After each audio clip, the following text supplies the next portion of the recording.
گھر کا میٹر ہے جو میں آپ سے بتا رہا ہوں. آپ نے میری زبان سے سنا ہوگا لیکن ایک بار اور سن لیں تاکہ آپ کا عقیدہ درست ہو جائے.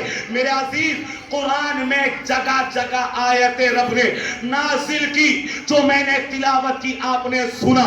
اللہ نے یہی بتایا کہ میرے بندے نیک بندے میرے قریب ہوتے ہیں, تو ان کے پاس جا کے مجھ سے مانگ, ان کے وسیلے سے مانگ, میں تیری دعائیں قبول کروں گا. اور میں نے اپنی زندگی میں ایک نہیں بلکہ ہزاروں ایسے واقعات دیکھے ہیں, میں اس کو چھوڑ رہا ہوں. ایک بریلی کا واقعہ سنیے گا. اللہ اکبر. ابھی میں گیا تھا بریلی پروگرام میں غالباً 2 مہینہ پہلے, میری بات تقریر تھی. اللہ اکبر. اعلیٰ حضرت کے خاندان کے ایک اللہ کے ولی ہیں جن کا نام حسیب میاں ہے, ان کے والد گرامی حضور حبیب ملت کا عرس پاک تھا. میں وہاں پہنچا تو قیام گاہ میں میری ان سے گفتگو ہوئی. اللہ اکبر. انہیں بڑی محبت ہوئی مجھ سے. جب وہ یہاں پر آئے تو انہوں نے بڑی عزت دی اس گناہگار کو. اللہ اکبر. ہم قیام گاہ میں بیٹھے ہوئے تھے, ایک بات انہوں نے زندگی کی مجھے بتائی. وہ کہنے لگے مولانا تمہیں پتا ہے ایک بات میں بتاتا ہوں. میں نے کہا بتائیے. کہا مفتی اعظم ہند کا دور تھا. اللہ اکبر. بہترین پرہیزگار, بہترین نیک. اللہ اکبر. کہتے ہیں ایک خاتون آئی بنگال سے چل کر, کیا تھا اس کے گردے پھیل ہو گئے, اس کی کڈنی پھیل ہو گئی. ڈاکٹروں نے کہہ دیا اب تمہارے گردوں کی دھلائی ہوگی, جتنا تم جینا چاہتی تھی جی چکی ہو, اب تمہاری زندگی سلامت نہیں رہے گی, چند دنوں کے بعد تمہارا انتقال ہو جائے گا. توجہ ہے آپ کی جو میں کہہ رہا ہوں. اللہ اکبر. وہ مجھے بتا رہے تھے اور میری آنکھوں سے آنسو چھلک رہے تھے.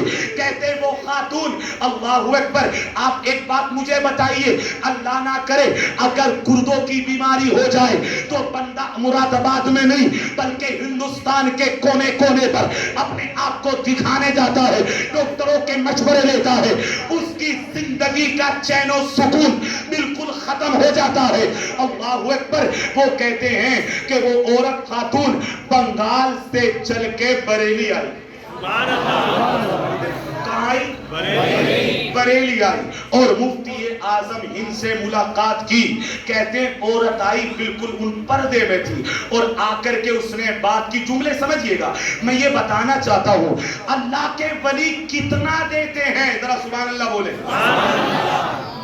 اللہ کے ولی اللہ اکبر. کہتے وہ عورت آئی, آنے کے بعد اس نے مفتی اعظم ہند سے رو کر کے کہا حضرت میں نے بڑا سنا ہے بریلی کے بارے میں کہ بریلی میں بگڑیاں بنتی ہیں, اگر کچھ مانگا جائے تو ملتا ہے. آپ کی نظریں جھکی رہتی تھی, آپ نے جھکی نظروں سے کہا خاتون بتاؤ کام کیا ہے. وہ رو کر کہنے لگی حضرت میرے گردے پھیل ہو گئے اور ڈاکٹروں نے منع کر دیا, اب تم زندہ نہیں رہ سکتی.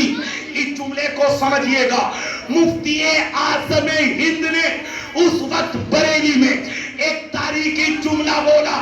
آپ نے کہا اے اللہ کی بندی, اگر رب چاہے تو بندہ بغیر گردوں کے زندہ رہ سکتا ہے, اگر رب چاہے تو بندہ بغیر گردوں کے زندہ رہ سکتا ہے, اگر رب چاہے بندہ بغیر گردوں کے زندہ رہ سکتا ہے. نہیں رہ سکتا. 3 مرتبہ یہ جملہ بولا. کہتے مفتی اعظم ہند نے کہا پانی پڑھ کے دیا, آپ نے دعا کر دی اور جاتے جاتے پتا کیا کہا, آپ نے فرمایا اب تم لمبی عمر جیو گی, تمہاری زندگی سلامت رہے گی انشاءاللہ. کہتے وہ عورت چلی گئی. کچھ دنوں کے بعد مفتی اعظم ہند کا وصال ہو گیا. اللہ اکبر. آپ کا انتقال ہو گیا. 30 سال کے بعد. یار آپ سمجھے میں کیا کہہ رہا ہوں, بس میں تھک تو چکا ہوں لیکن آپ کی محبت ہے, بس سبحان اللہ بولے. سنیے گا. 30 سال کے بعد وہ خاتون بریلی آئی تو حسین میاں نے مجھے بتایا کہ وہ ہمارے خاندان کی عورتوں سے ملی اور آ کر کے اس نے کہا مجھے پہچانو میں کون ہوں. اس نے بتایا کہ 30 سال پہلے جب سارے ڈاکٹروں نے ہاتھ اٹھا دیے تھے تو بریلی کے مفتی اعظم ہند نے مجھ پہ نگاہ کرم کی. کہا کہ جب سے لے کر آج تک میں نے کوئی دوائی نہیں کھائی، کوئی دوائی نہیں، اور میرے گردے بالکل سلامت ہیں۔ جو ایسے مانتے ہیں نا انہیں ملتا بھی ہے۔ اور سنیے گا ایک بات جلدی سے مراد آباد کی بتا دوں، پتہ بھی بتا دیتا ہوں، کسی کو اگر یقین نہ ہو تو جائیے گا۔ یہ جو ہے نا ڈاکٹر عظیم اقبال، اس کے پاس میں ایک میڈیکل ہے، ان کا نام ہے منیر۔ میں جانتا ہوں وہ تھوڑا ان سے میری محبت ہے۔ ان کے والد، ان کا 3 سال پہلے یا 2 سال پہلے انتقال ہو گیا۔ میں ان سے ملا ہوں خود جا کر کے، خود میں نے ملاقات کی۔ پتہ ہے وہ ریلوے میں تھے، ریلوے میں، آپ پوچھئے گا جا کر کے، اور وہ بریلی میں نوکری کرتے تھے اور مفتی اعظم ہند کے مرید تھے۔ کیا ہوا؟ ایک دن وہ پٹری میں کچھ کر رہے تھے، اچانک کسی نے پٹری جو بدلتے ہیں نا اس کو کھینچ دیا، اور ان کا ایک سیدھا یا بایاں مجھے یاد نہیں رہا، ایک ہاتھ اس پٹری میں آ گیا۔ اب آپ مجھے بتائیں، ہاتھ یہ پٹری میں لوہے میں آئے گا، اس کی حیثیت کیا ہے؟ لوہے کے سامنے اس ہاتھ کا کیا ہوگا آپ اندازہ لگا سکتے ہیں؟ اللہ اکبر! وہ کہتے پورا ہاتھ میرا پٹری میں آ گیا۔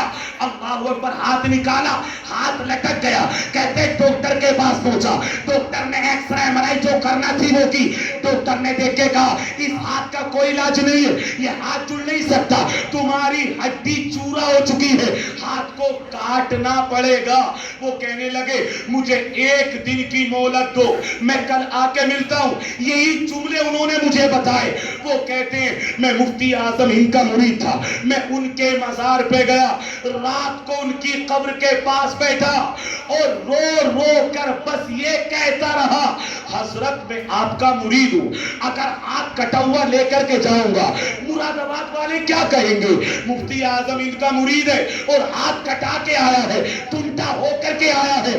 کہتے میں روتا رہا حضرت ہاتھ نہیں کٹنا ہے، حضرت ہاتھ نہیں کٹنا ہے، لوگ کیا کہیں گے؟ مفتی اعظم ہند کا مرید ہے۔ کہتے میں ساری رات روتا رہا، ڈاکٹر نے میرے پٹی باندھی تھی۔ کہتے جب صبح ہوئی میں اس کے کلینک پہنچا، میں نے ڈاکٹر کو جا کے دکھایا، اس نے میرے ہاتھ کی پٹی کھولی تو میرا ہاتھ دبا دبا کے دیکھنے لگا، ایکس رے کی مشین پہ رکھا اور دیکھ کر کے آنکھیں پھاڑ کے بولا یہ بتاؤ تم نے رات کیا کیا ہے؟ تم نے رات کیا کیا ہے؟ انہوں نے کہا کچھ نہیں کیا، اپنے پیر کی بارگاہ میں دعا کر کے آیا ہوں۔ وہ کہنے لگا اب تمہارا ہاتھ بالکل صحیح سلامت ہے، اس میں کوئی فریکچر نہیں ہے، اس میں کوئی کمی نہیں ہے، بس تھوڑا سوجن ہے، اس کی دوائی میں دے دیتا ہوں۔ انہوں نے مجھے بتایا مولانا 26 سال ہو گئے اس ہاتھ سے سارے کام کرتا ہوں اور بغیر کسی دوائی کے کرتا ہوں۔ آپ سمجھے؟ لہذا جو مانتے ہیں انہیں ملتا ہے۔ ولیوں کی کبھی گستاخی مت کیجئے گا، ان کی بارگاہ میں جائیے، قرآن نے کہا ہے ان کا وسیلہ لو، اللہ تمہاری دعائیں جلدی سنے۔ اور بولے سبحان اللہ۔ چند منٹ میں نے